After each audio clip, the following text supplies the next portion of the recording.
She never spoke again. Carly's one of my makeup, just a heads up. So now, on to me. Sorry, let me get this open. While Abby does the chairs. Yes. So, a quick, okay, I have a post note, but I also have a me note now. So I'm currently fighting the plague, aka a cold. So if you see me grabbing for my water, please just ignore it. I can't feel my throat. I'm also gonna turn off the light. Yeah. It's a nocturne by Debussy.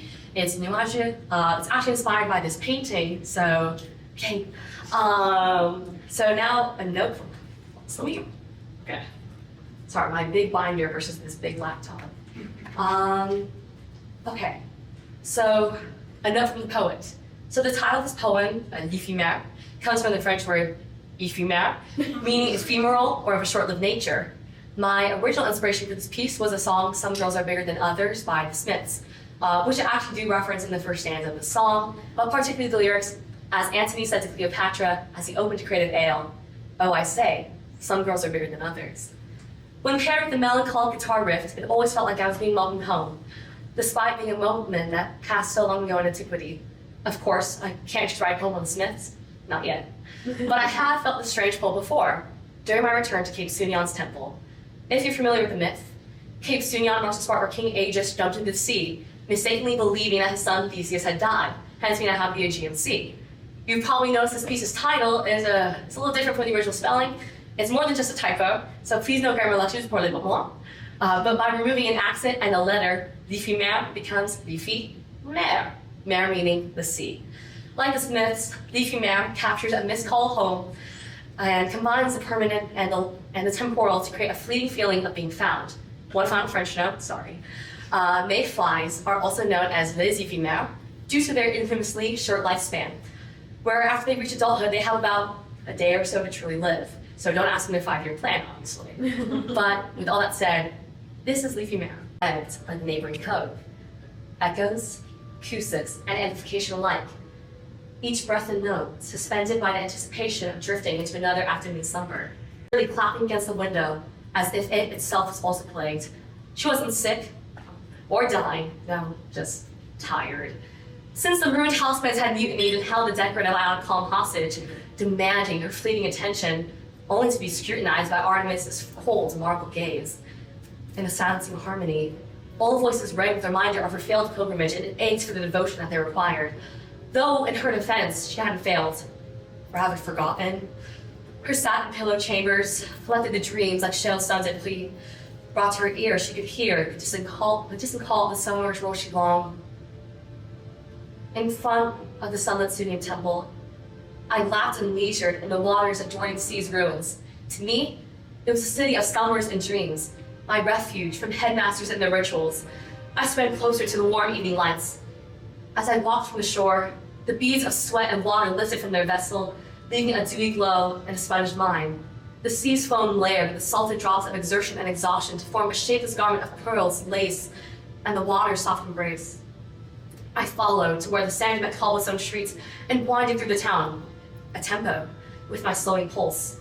The smells of cooking, the salted air, the distant hum of music of the taverna, everything beckoning for me to finally rest. But my feet demanded a further voyage. Once again, I found myself where sand and cobblestone bled together.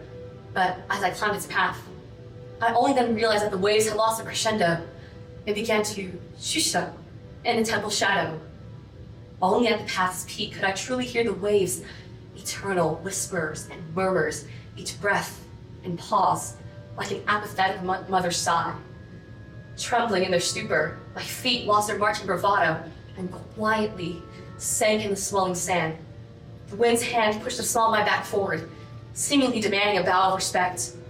I gazed at the worn leather sandals, defeated by the path's labyrinth after narrowly escaping stones, cracked, and blocked paths. The ephemeral sunlight yielded and extended through the dominating shadows, swallowing everything below. My gaze chased the last of its fragments, like an ivrogne, looking for something they can't quite place anywhere except for the bottom of the bottle.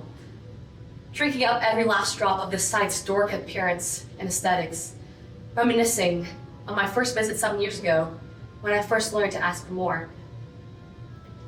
Nevertheless, despite the temple being isolated in the stray corner of this former empire, my mind's need to wander outweighed the weariness setting in, like the sun rays stretching their muscles before one last stroke in the Aegean Sea. A seagull languorously dips from wave to wave, boundlessly flying. Its only weight in life was a slight pouch it gained from indulging in coastal fish and local scraps. Its soft, heated wing caressed the water, pushing itself against the wind and the water's rush. It flew shortlessly and surely. But in my gluttonous parade up the temple's path, I rarely thought.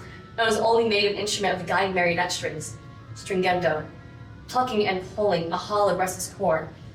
Search for the next step's footing, down, on, through, up, on, 1, 2, and. A white magnolia bloomed, as the moonlight tube danced with the warring pearl and lace, and conducted its own soft, sadistic pace. As I followed the footprints of the traveler who came before, my mind wandered and wondered as it kicked up dirt, formed an empty tone. The warm string symphony of crickets swelled as I pushed through the last of the wild grass. Here it was something I once had, it was something I'd long crescendo. At nighttime, the Simeon temple was a patron to the lonely. Its demolished halls, eroded paintings, and the missing statue's soul were all resurrected by the moon's grace. Hiding their scars of destruction, they were returned to their former glory. The warm blue-gray hue of the first summer night embraced the temple's delicate frame as the sea gently laughed at the skyline. The withered brushes' decayed arms reached upwards, as if they too wanted to invoke the temple's splendor, to come alive once more. Stirring, the soft, broken pattern of the ruins awoke from their slumber, yawning as it expelled its aches, as if it was veiled in soft, silken linens. The pillar's fragile form peeked from underneath. Her limestone slip danced around her feet, draped by the A-line marble silhouette. The column, Going Goguette, charmed me with her subtle gaze and reserved features. Enamored, pulled by her grandeur, I walked to her base. The empty hall whispered words of worship, victory, greatness, all once attainable. And this was the reason that she waited for me, to come back to bed, to be whole, abandoned by her followers, betrayed and purposeless, stripped of herself and pride. She never wanted restoration. What was the point when her world was gone? Every day a new lover crossed her path, men from her home, men from afar, men from childhood, gawking and ogling, proclaiming her overwhelming beauty, each one falsely believing their time with her is different from the man next to them, naively thinking they're different. And for a brief moment, each would promise to dedicate his life to her, devoting precious seconds of their mere mortal lives. They praised and lavished her with posts, photos, pictures, celebrating that they basked in her presence and beauty. But when the sun reached tide's point and began its descent, they would all leave just the same. And that's how my ritualistic rendezvous with her came to be. My sanctuary, my courtesan, my temple. It was a night like this one when we first met. I left the site in the early afternoon, but in my slumber, I could hear her just as weeping in my dreamy haze. She sat alone on her cliff, peering at the rough sea below, longing to crumble and melt into nothingness. Her facade had worn, and her soft archaic marrow loosely came undone. A warm sigh echoed down my nape. Guilt grabbed me by the wrist and dragged me from the cot. The loose sandals flew off and my bare feet desperately chased the dirt path. Small, golden orbs harmoniously migrated from the wild rush, crowding my paraded body, giving shape and a warm glow to the limp nightgown. Whatever compelling force I felt had deserted me as soon as I crossed the temple's threshold. The golden orbs dispersed and ornamented themselves in columns and formed strings of light overhead, nestling in my hair and delicately arranging themselves on my neck and wrists. Their small, translucent, teardropped bodies reminded me of my first summers at my cousin's Pennsylvania home, chasing and capturing the elusive fireflies at dusk. They softly clicked and hummed a jovial tune, inviting and celebrating. Rondeau. But still, I knew the demands of fate and leaned on her sea-facing pillar, Her cool marble eased my thoughts as she stroked my back gently and carefully.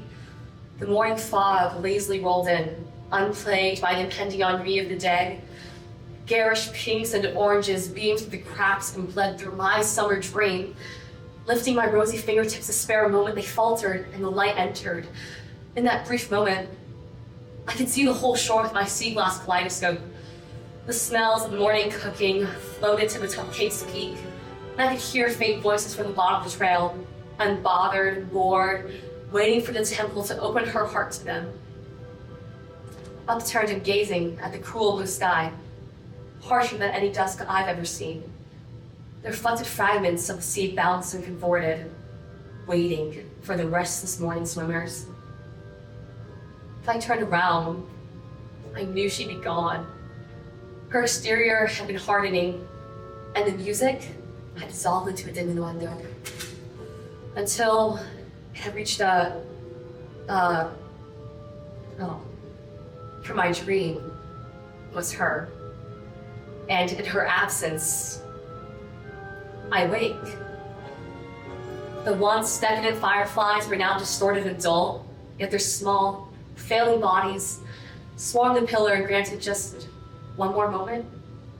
In a fleeting glance, their hard shells and bulbs corroded and crumbled, their dying breaths suspending them midair. But even then, they transformed and gave shape one last time. Their soft wings and delicate tails unfurled like funerary sails. In the final metamorphosis, catching the sun rays in the transparent sea, mayflies, les éphémères, beacons of loss and beauty guiding to the true world. Is there such a truth? No, it was all just the same as before. And so, I followed the corpse procession.